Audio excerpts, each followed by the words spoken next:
Bonjour tout le monde. Alors, merci de l'invitation. Premièrement, aujourd'hui, je suis venue vous raconter un peu une histoire, c'est-à-dire, je vais vous parler un petit peu de ce qu'on a fait au cours des 20, 30 dernières années dans mon labo, bien sûr, en collaboration avec une foule de personnes que j'ai essayé d'énumérer ici. C'est beaucoup de monde avec qui on a collaboré quand on essayait de s'intéresser au bioaérosol en milieu agricole, au contrôle, aux impacts. J'espère que j'oublie personne, mais il y a des gens qui sont inclus, comme l'équipe à Stéphane, l'équipe à Mathieu de l'IRDA, Patrick, il y a bien sûr Dalila, toute leur équipe aussi, des gens de l'Université de Montréal, Agriculture Canada, mes étudiants passés qui ont été particulièrement impliqués dans ces projets-là. Donc, en fait, on va faire un peu le tour de pourquoi les bioaérosols, c'est intéressant dans le milieu agricole et de quelles optiques, je vous dirais, on doit se pencher là, afin de solutionner certains problèmes. Donc, je vais vous faire une petite introduction. C'est quoi les bioaérosols? En fait, on en a beaucoup entendu parler pendant la COVID. C'est malheureusement un thème qui est devenu populaire. C'est un terme très général là, qui inclut tout ce qui est vivant ou qui provient du vivant et qui est retrouvé dans l'air en opposition aux aérosols qui sont des particules pas nécessairement biologiques. Donc, il peut y avoir des micro-organismes, des portions structurales, genre des toxines, des protéines, des allergènes. Ça peut être des pollens de plantes, ça peut être des champignons, des spores de moisissure, des protéines aviaires, protéines de chat, les acariens. Donc, un peu tout ça, ça fait partie de ce qu'on va inclure dans le terme bioaérosol. Et ça, pourquoi on s'intéresse à ça? Bien, c'est qu'il y a souvent des effets sur la santé quand on est exposé à ça. Et selon la nature du bioaérosol, bien, les impacts vont être de nature différente. Donc, on peut avoir des allergies, on peut avoir des rhinites, on peut avoir de l'asthme, on peut aussi avoir des maladies communicables, là, contagieuses, animales ou humaines. Euh, je vais passer sur le tableau, mais ce qui est important de réaliser, c'est que les bioaérosols peuvent avoir des tailles très, très variables, d'à peu près 10 nanomètres à peu près 100 micromètres. Puis leur taille va un peu déterminer à quel endroit, selon des courbes de déposition, les aérosols vont se déposer dans notre arbre respiratoire. C'est la même chose avec les animaux. Ce qui est important de réaliser, c'est que pour toutes les régions, que ce soit nasopharyngée, trachéobronchiale, qui est plus ici, alvéolaire, qui est vraiment la base du poumon, bien, à peu près toutes les tailles de particules peuvent, selon certaines prédictions statistiques, aller dans ces régions-là. Donc, il faut s'enlever de la tête qu'un virus, c'est très petit, ça va nécessairement se rendre dans les alvéoles, ou qu'un pollen, c'est très gros, ça va nécessairement arrêter dans notre nez. Il y a vraiment des courbes de déposition à peu près partout dans l'arbre respiratoire de toutes les tailles. Et l'autre chose, c'est que les bioaérosols, mettons, si on parle de bioaérosols microbiens, bien, les micro-organismes ne se promènent pas tout seuls dans l'air, sont toujours attachés après d'autres choses. Donc, c'est impossible de prédire, par exemple, dans une ferme avec un virus, le virus va se promener sur quelle taille de particules. Donc, c'est impossible à prédire, on ne le sait pas, ça va dépendre de... Toutes les situations vont mener à des résultats différents. Donc, lorsqu'on veut les étudier, il faut vraiment avoir vraiment l'esprit ouvert, à savoir qu'on ne peut pas vraiment choisir la taille de particules avec laquelle on va travailler, par exemple. Donc, dans mon labo, depuis maintenant presque 25 ans, on s'intéresse aux bioaérosols dans les milieux agricoles, mais vraiment à partir de trois points de vue. Donc, la diversité microbienne, ça vraiment, ça nous intéresse de mieux décrire qu'est-ce qu'il y a dans l'air des milieux agricoles. Donc, c'est vraiment qu'est-ce qu'on retrouve, c'est quoi les bactéries, les archées, les virus, les moisissures qu'on peut retrouver pour après essayer peut-être de comprendre des problèmes. Et on va nécessairement développer des nouvelles méthodes d'échantillonnage, d'analyse, de la métagénomique, c'est-à-dire faire du séquençage de tout ce qui est là-dedans, regarder les archées, vérifier aussi c'est quoi les différents inhibiteurs qui peuvent être présents, qui peuvent ou bien empêcher ou bien promouvoir la croissance de certains micro-organismes. Au niveau de la santé animale, c'est beaucoup virus ou bactérien. Donc, de comprendre la transmission, le confinement, la quarantaine, l'abattement, donc le contrôle de ces micro-organismes-là et leur résistance au stress. Parce que ça a l'air drôle, qu'est-ce que je vais dire, mais les micro-organismes, en général, n'aiment pas ça se retrouver dans l'air. Hein. Ça prend une certaine nature assez rough, assez tough pour être capable de résister à ce voyage-là. Donc, nous, on étudie en laboratoire, justement, la résistance au stress des micro-organismes quand on les envoie dans l'air pour voir est-ce qu'ils sont capables de supporter ce voyage-là. Et ça va être des bons indicateurs, des fois, des modes de transmission des maladies.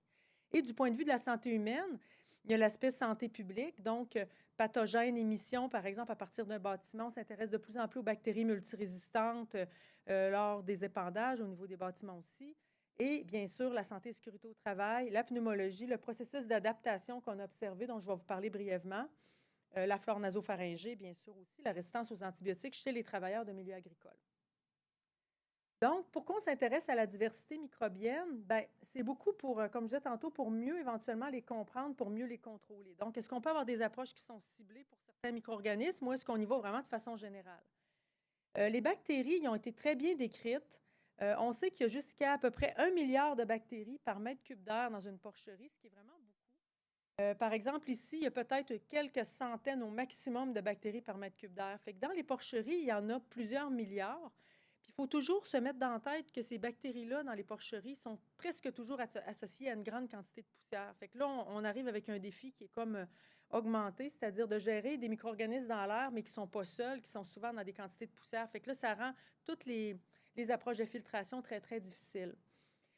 Et on sait maintenant que la gestion des lisiers, la ventilation, on a fait des études justement avec Dr Massé sur le système de production, donc l'utilisation de litières profondes, peu profondes, les types de ventilation, comment ça peut impacter la qualité de l'air. Donc, on sait que, puis d'ailleurs, les deux présentateurs, là, Patrick et Sébastien, avant moi, ont vraiment bien expliqué un peu les différents aspects du bâtiment qui peuvent aussi avoir un impact sur les gaz, mais bien sûr, ça va être conséquent sur les bioaérosols. Notre équipe a été la première équipe à décrire les archées dans l'air. Les archées, pour faire un petit rappel de vos cours de microbio, les archées, c'est une forme de vie qui n'est pas les bactéries, c'est une autre forme de vie.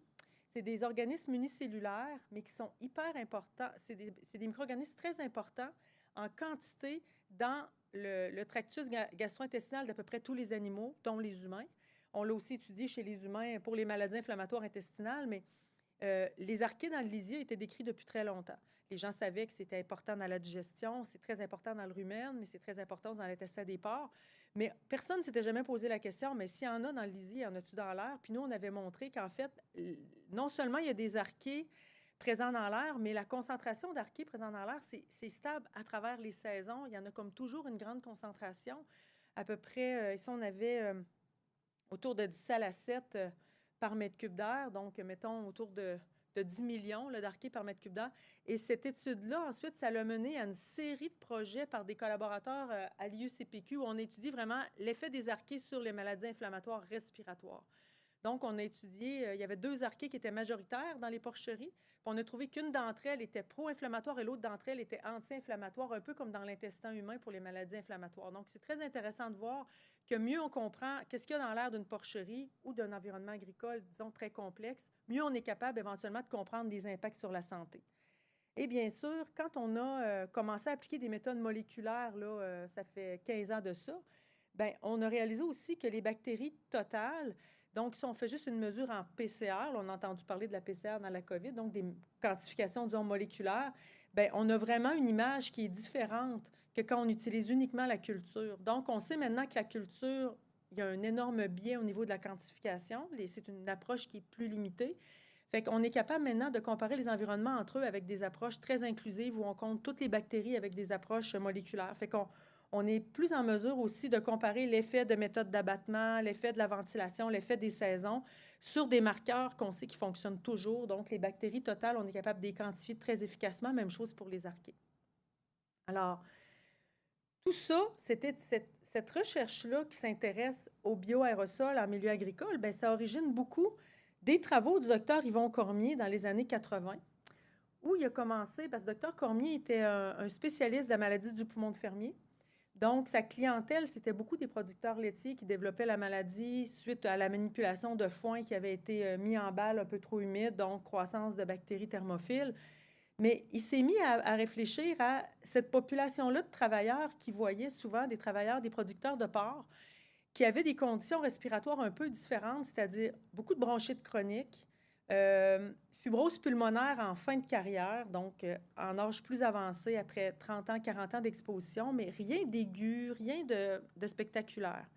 Docteur Cormier avait eu l'idée un peu, c'est pour ça que la diapo est de si mauvaise qualité. J'avais pris une photo de sa vieille diapo, mais il avait amené des volontaires naïfs dans une porcherie faire du vélo stationnaire.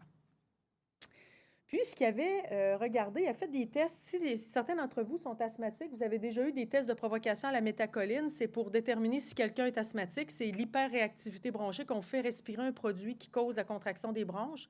Et plus vous êtes asthmatique, moins ça prend de ce produit-là pour vous faire réagir au niveau pulmonaire. Puis, ici, on regarde la courbe, sauf pour une personne. en fait, les volontaires naïfs sont devenus, ni plus ni moins, asthmatiques d'un point de vue clinique après une visite de quelques heures à faire du vélo stationnaire dans une porcherie. Fait que là, le docteur Cormier s'est dit, ouais, c'est bien bizarre. Puis ici, c'est la même chose. C'était des lavages bronchoalvéolaires que ces gens-là subissaient après, là, les volontaires de recherche.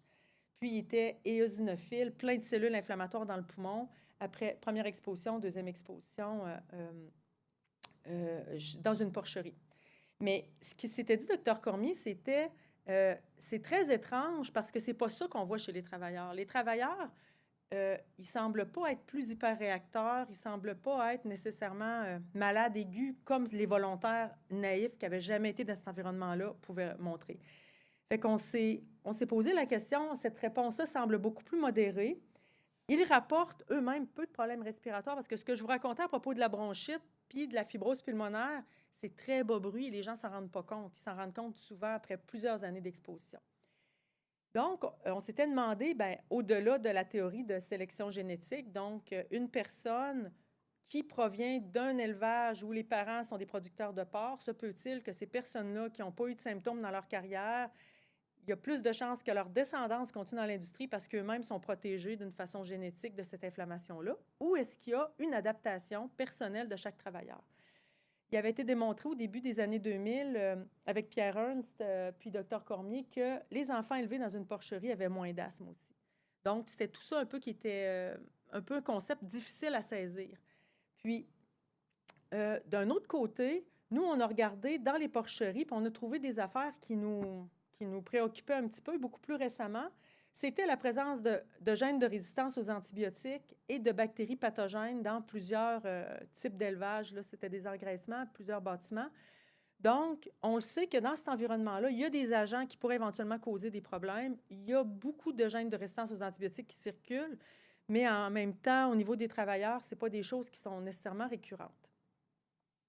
Alors, une des questions qu'on s'était posées, c'était, c'est un environnement extrêmement complexe. Les travailleurs sont exposés à une soupe, littéralement une soupe extrêmement complexe d'agents, certains irritants, certains, puis là, on mélange ça avec des gaz en plus, des particules, donc de la poussière organique, des virus, des bactéries. Comment est-ce qu'on peut voir l'impact chez le travailleur qui ne va pas nécessairement se refléter en impact respiratoire?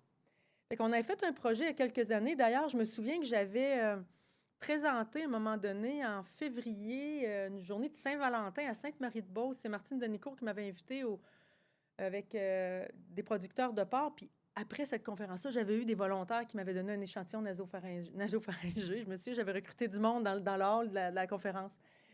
Cette étude-là, tu sais, puis là, dans le temps, les gens, le nasopharynx, ils ne connaissaient pas ça. À SARS, c'est le fun, tout le monde l'a eu, puis on est tous, on sait c'est quoi. Mais dans ce projet-là, ça a été super intéressant parce que ce qu'on avait démontré, c'est que on avait des contrôles, puis on avait pris des gens sur le campus de l'université, puis on leur demandait précisément venez-vous d'une ferme porcine, laitière, aviaire, n'importe quoi. C'était non, ça prenait des contrôles naïfs et des producteurs. Et dans le nez de ces gens-là, 100% des producteurs avaient des Staph aureus, donc des bactéries potentiellement pathogènes, des bactéries multirésistantes, 60% des travailleurs. Donc, des pourcentages beaucoup plus élevés dans le nez des producteurs de porc, dans le nasopharynx, en fait, c'est encore plus loin, que la population contrôle. Et de façon très intéressante, un bon pourcentage des producteurs avaient dans leur nez des gènes de résistance au zinc, des gènes de résistance à la céphalosporine, donc ce gène-là ici, et des gènes de résistance à la colistine. Et la colistine, je ne pense pas que c'est un antibiotique qui est beaucoup utilisé dans la nourriture animale. Là. Corrigez-moi si je me trompe, il me semble que je l'ai validé plusieurs fois. Ça, c'était une bien grande surprise. Et là, on s'est demandé, là, c'est de là qu'a émergé le projet, entre autres, dont Patrick vous a parlé très brièvement. Donc, on s'intéresse beaucoup aux gènes de résistance aux antibiotiques et l'impact sur la santé publique et professionnelle dans ce contexte-là. Ce qu'on avait aussi regardé, c'était est-ce que finalement, si j'étais capable d'avoir accès au nez des producteurs, est-ce que ça pourrait m'empêcher ou éviter l'échantillonnage de l'air ou à tout le moins être beaucoup plus intéressant que d'échantillonner l'air 1 heure ou 2 fois ou 3 fois, des petites périodes? Puis ce qu'on avait vu vraiment, c'était qu'ici, sur ce graphique-là, on a vraiment Ça, c'est des analyses vraiment de biodiversité. Fait qu'on séquence toute l'ADN qu'il y a présent dans l'échantillon, puis on identifie les bactéries que la personne avait dans son échantillon. Et ça, c'est l'échantillon contrôle, donc mes fameux étudiants, travailleurs d'université qui n'ont jamais été en contact avec un environnement agricole. Et ici, les triangles, c'est mes producteurs, et les ronds, c'est l'air de ces productions, des productions en général. Ce que ça dit ici, c'est que le nez du producteur devient ni plus ni moins un filtre qui me permet d'échantillonner sur de très longues périodes ce à quoi il est exposé. Donc ça donne un outil assez intéressant. On est en train de le valider actuellement dans un projet de producteur laitier.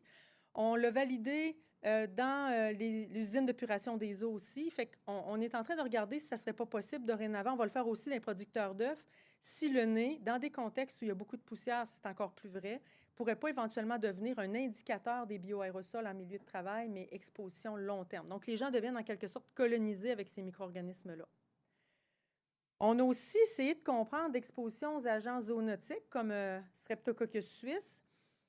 Puis ce qu'on avait démontré, en fait, c'était parce que je vous disais tantôt que se retrouver dans l'air, c'est pas quelque chose d'intéressant pour une bactérie ou un virus. C'est stressant, c'est pas le fun, ça les endommage.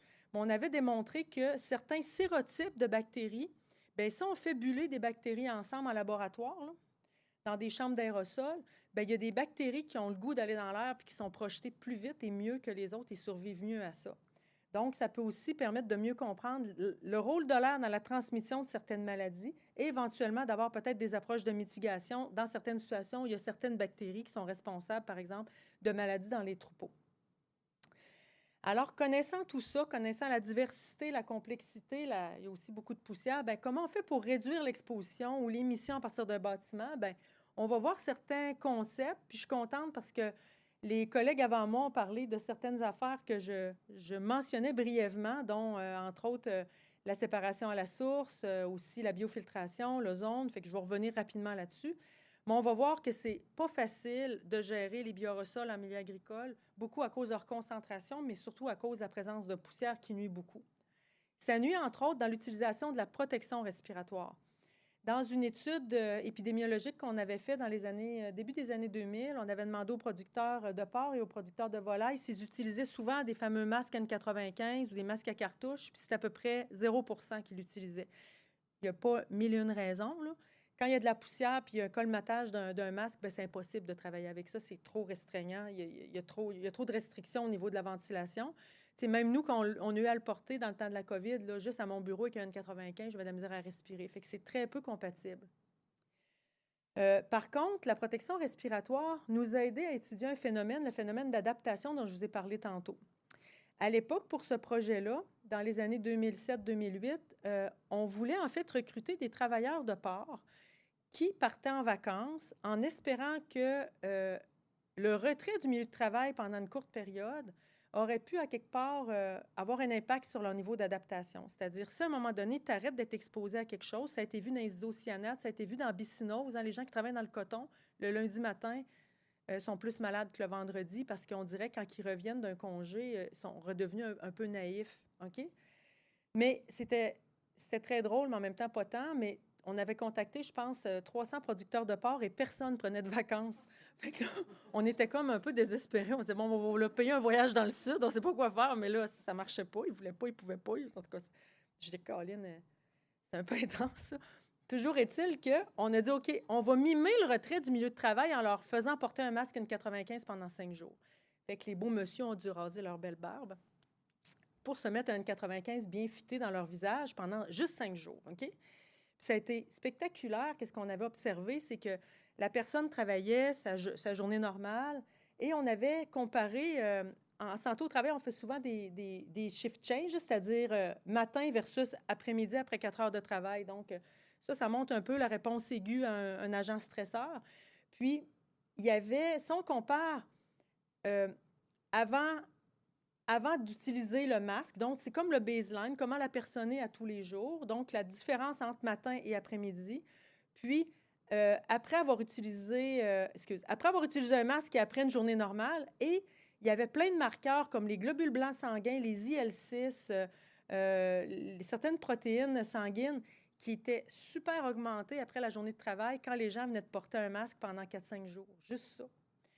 Fait que là, finalement, ça avait vraiment permis de comprendre que finalement, c'est vraiment une adaptation qui a probablement lieu dans le travail quand les gens sont exposés comme à bruit de fond normal pendant des très longues périodes.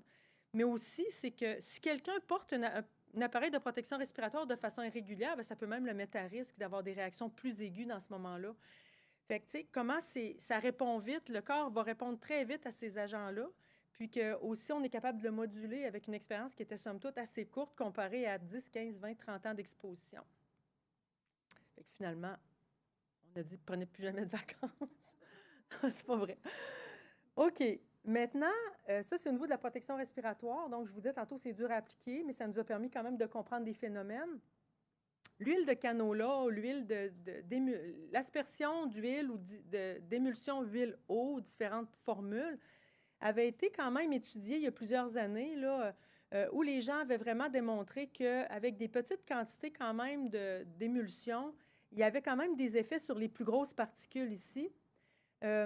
Donc, les particules plus petites étaient très peu impactées. Puis c'est un peu normal. On imagine que l'huile, sous forme d'émulsion dans l'air, ben, elle risque d'avoir un impact plus sur les grosses particules puis les faire tomber plus vite. Fait qu'on avait ici, sur les particules plus grosses, un bien meilleur impact que sur les particules plus petites.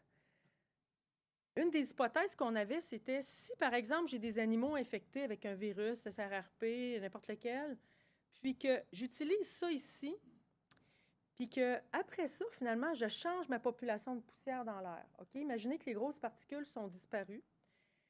Il me reste des particules plus fines en suspension. Okay? J'ai quand même changé au niveau de la masse, ça a diminué parce que les grosses pèsent beaucoup plus. Est-ce que ça se pourrait que je nuise en quelque sorte à ma transmission de maladie parce que mes virus, quand ils sont émis d'un animal malade, ils vont avoir tendance à se coller sur toutes sortes de particules. Puis s'il n'y a plus les grosses qui vont éventuellement sédimenter sur les surfaces, bien, ça se peut-tu que mon virus reste dans l'air plus longtemps? Fait que pour répondre à ces questions-là aussi, bien, on était un petit peu mal pris parce que dans toutes les études qu'on avait faites, à moins d'aller dans un bâtiment où il y a une infection ou une éclosion de SRRP, par exemple, où on pourrait étudier différents mécanismes d'abattement puis voir est-ce que les virus diminuent aussi dans l'air, bien, le problème, c'est que quand les producteurs ont des éclosions de SRRP, la dernière affaire à laquelle ils pensent, c'est d'appeler Caroline pour dire « Hey, viens-tu me voir? J'ai une éclosion. » Ils gèrent l'éclosion, puis c'était tellement difficile d'avoir un bon timing puis d'arriver au bon moment qu'on n'a jamais pu l'étudier. Mais plus tard, je vais vous annoncer une bonne nouvelle. On a trouvé un beau virus qui va nous aider.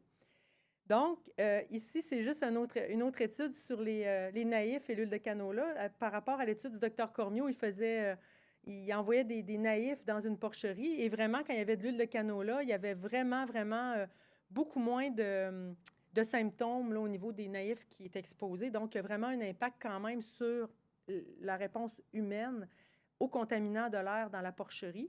Mais sans doute que au niveau de la transmission des maladies chez l'animal, c'est une autre affaire. Fait que vous voyez comment il y a plusieurs facteurs qui jouent. Ici, tout à l'heure, on a parlé en masse de la gratte en V. Ça, c'est l'IRDA, bien sûr, qui a déployé ça il y a plusieurs années. Ça a été une des méthodes qui avait été étudiée dans le cadre d'un projet Agrivita, entre autres, et surtout, qui est intéressant, mais qui était impossible, en fait, à déployer à échelle commerciale. Là, Stéphane me disait que c'était la fabrication, je crois, des lattes qui était vraiment difficile, mais entre autres, changer le design de la latte pour faire en sorte que la partie souillée soit une moins grande aire de surface pour éventuellement, lors d'études en chambre de désorption, émettre moins d'ammoniac. Mais bon, dans un projet, ça avait été étudié, mais on l'avait laissé tomber pour l'échelle commerciale. Mais quand même, la gratte en V avait clairement permis une diminution de l'ammoniac. Bien sûr, il n'y avait pas eu vraiment d'impact sur les particules là, biologiques, poussière, etc.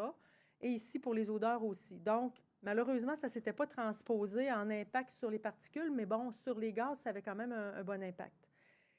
Dans des petites chambres expérimentales, il y avait eu bien sûr l'aspersion d'huile, mais aussi le filtre percolateur qui a été aussi développé à l'IRDA par l'équipe à Stéphane, Mathieu Girard, puis qui avait été essayé dans le Babe, là, dans des petites chambres expérimentales en situation contrôlée. Et l'huile, encore là, avait démontré vraiment une bonne diminution des poussières dans l'air, mais la gratte en V diminuait l'ammoniac, comme je l'avais dit. Fait qu'en résumé, ce qui avait été proposé, c'était que ces deux approches-là combinées pourraient éventuellement améliorer la qualité de l'air à l'intérieur du bâtiment.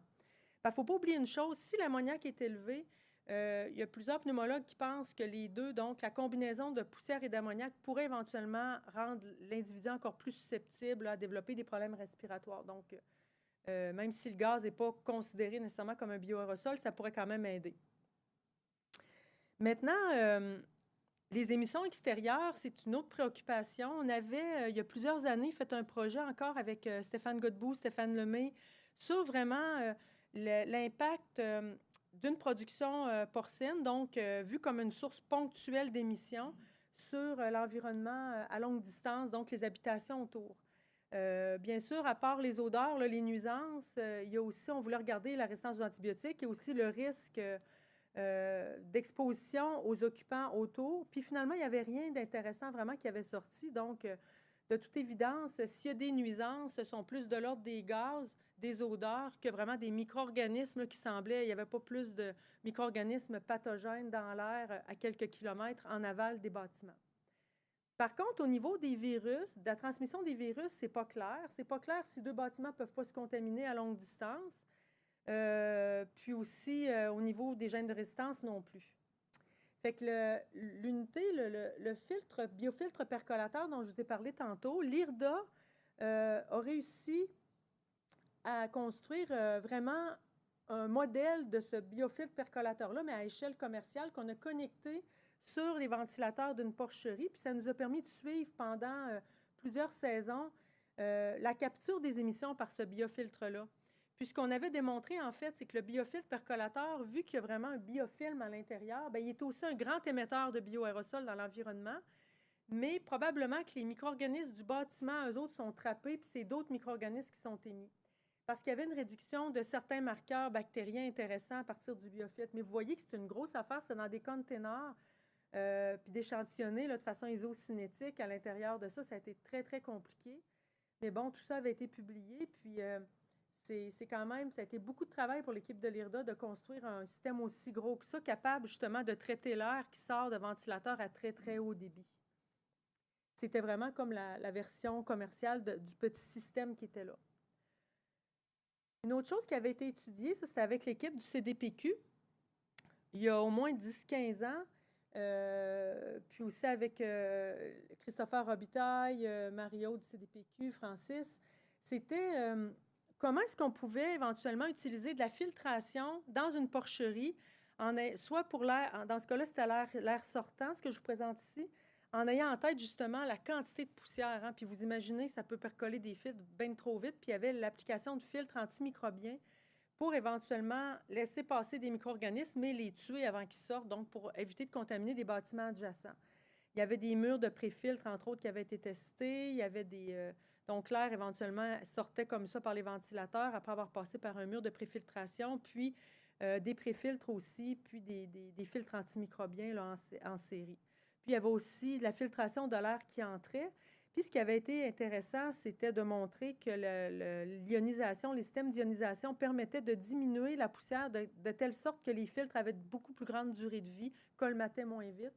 J'ai l'impression que c'est une technologie qui était quand même prometteuse. Je ne suis pas moi-même un producteur, fait que je ne sais pas d'un point de vue de l'électricité, de la gestion de tout ça, si c'est très compliqué, si c'est bien compatible avec la présence des animaux aussi. Mais il semblerait qu'en tout cas, l'équipe du CDPQ, il me semble qu'il avait tout évalué ça, puis qu'il n'y avait pas vraiment de risque là, au niveau de la santé des animaux pour les électrocutions. Puis ça, mais moi, je trouvais ça intéressant de voir que ça avait vraiment réduit la poussière de façon significative au bâtiment. Donc, pour les filtres, à la sortie des bâtiments, c'était beaucoup plus facile en présence d'ionisation. Tout à l'heure, Sébastien t'en a parlé. Avec l'équipe du CDPQ, on avait testé justement en utilisant des virus, donc des virus modèles, l'utilisation de l'ozone. Ça avait été difficile d'application, mais je n'avais pas pensé, ce que tu as soumis tout à l'heure, que ça pourrait être beaucoup plus utile au niveau de l'air sorti plutôt qu'entre deux bâtiments. C'est quand même un dispositif, pour avoir un temps de contact suffisamment grand pour que l'ozone soit efficace pour tuer les virus, bien, ça prend quand même un long tunnel. Puis d'ailleurs, ce qui avait empêché, j'ai l'impression que les bioaérosols de contaminer les animaux d'un bâtiment à l'autre, c'est peut-être même juste la longueur des tubes, puis le fait qu'on perdait peut-être les particules qui contenaient les virus. Parce qu'en réalité, dans la nature, comme je disais tantôt, les virus ne voyagent pas sur des particules nanométriques, mais sur des particules beaucoup plus grosses.